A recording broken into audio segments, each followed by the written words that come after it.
या पृथ्वी तलावरती अनेक देवी आणि देवता यांची मंदिर आहेत, परंतु प्रत्येक देवताची निर्मिती कशी झाली याचा पुरावा अनेक ग्रंथामध्ये साधू ऋषी मुनींनी लिहून ठेवलाय बघा. आज आपण अशा एका देवताची माहिती पाहणार आहोत आणि ते दैवत म्हणजे म्हसोबा. हे दैवत आपलं फार शक्तिशाली दैवत. परंतु बांधवांनो, म्हसोबा या देवाची निर्मिती कसे प्रकट झाले म्हसोबा याची माहिती आपल्याला कुठेही आढळत नाही बघा. आपण विचार करा, भैरवनाथांची निर्मिती कशी झाली, अधिमाया शक्तीची निर्मिती कशी झाली हे ग्रंथामध्ये, पण म्हसोबाचं कुठेही असं नक्की कुठल्या ग्रंथामध्ये लिहिलेलं नाही बघा. त्यामुळं आपण आपल्या पूर्वजांच्यावरती विश्वास ठेवून म्हसोबाची भक्ती का करावी ते आपण या व्हिडिओच्या माध्यमातून पाहणार आहोत. मी हनुमंत पवार धारकरी, तुम्ही पाहताय मराठी मोटिवेशनल हिस्ट्री चॅनल.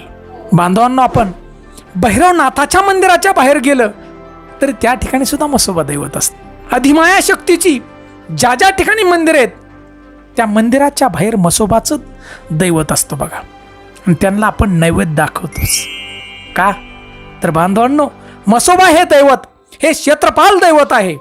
शिपाई त्या ठिकाणचा, त्या भागाचा, त्या विभागाचा संरक्षण करण्याची जिम्मेदारी ही म्हसोबाची असते बघा. बांधवांनो, हे दैवत तसंच तामशी दैवत आहे बघा, पण फार शक्तिशाली. म्हसोबा दैवताला बघा भूत पिशाच यांचा अधिपती मानलं जातं. बांधवांना, आपले पूर्वज जुने लोक फार हुशार होते. आपण थोडासा विचार करा की प्रत्येक सर्वे नंबर मध्ये शेताच्या बागा म्हसोबाचं स्थान हे निश्चित असतं. लिंबाच्या झाडाखाली, वडाच्या झाडाखाली, नदीच्या काठाला, ओढ्याच्या काठाला, ग्रामीण भागामध्ये कितीतरी ठिकाणी म्हसोबाचं स्थान आहे.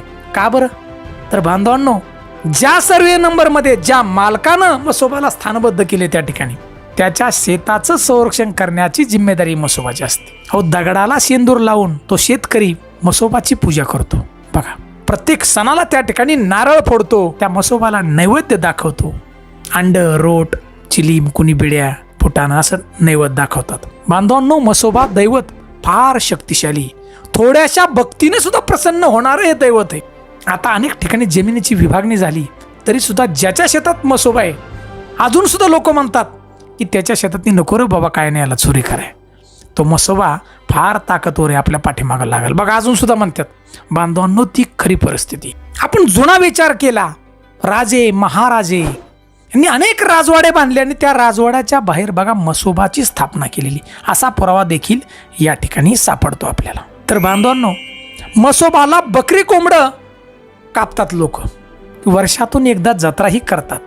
पण म्हसोबाला बकरी कोंबडं जरी नाही कापलं, गोड नैवेद्य जरी दाखवला, दही भाताचा नैवेद्य जरी दाखवला आणि बकरी कोंबड्याच्या ऐवजी कोहळा असतो ना आपल्या घराला बांधतो, तो जर आपलं त्या ठिकाणी कापला तर सुद्धा म्हसोबा दैवत हे प्रसन्न होतं आणि म्हसोबाचं सैन्य सुद्धा प्रसन्न होतं.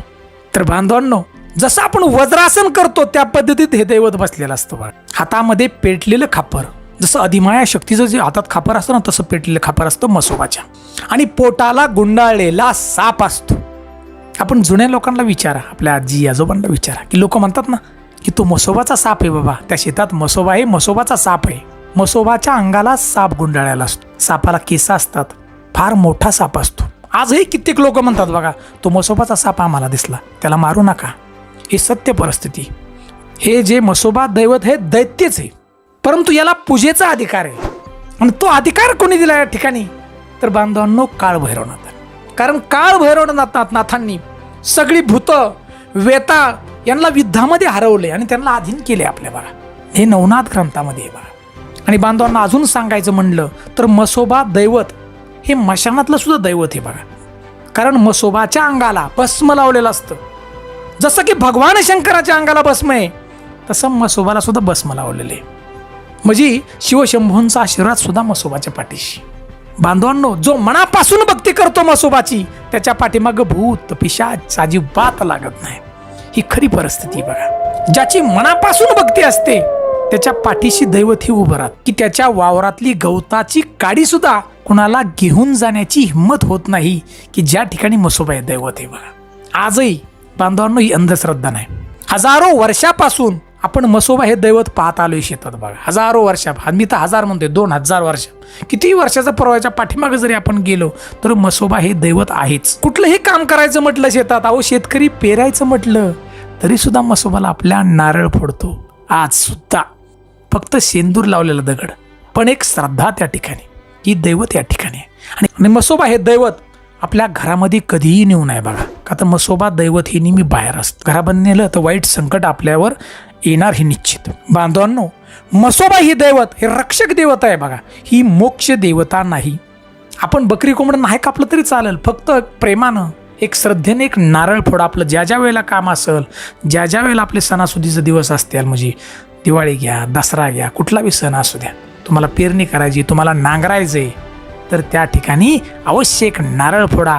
हे दैवत आपल्या पाठीशी उभं राहील आणि सगळ्या पिकांचं आपलं संरक्षण करेल. असं हे म्हसोबा दैवत आहे बघा. बांधवांनो, अजून जास्त काय आपण सांगणार नाही, कारण म्हसोबा दैवताबद्दल एवढं काही लिहून कुठं ठेवलेलं नाही. आणि आपल्या पूर्वजांच्यावरती विश्वास ठेवायचा आणि हे पुढील काम देवाच्या श्रद्धेवरती असंच चालू ठेवायचं. बांधवांनो, ही म्हसोबाची माहिती जर आपल्याला आवडली असेल तर नक्की आपण शेअर करा, आमच्या चॅनलला लाईक करा, सबस्क्राईब करा. जय हिंद, जय महाराष्ट्र.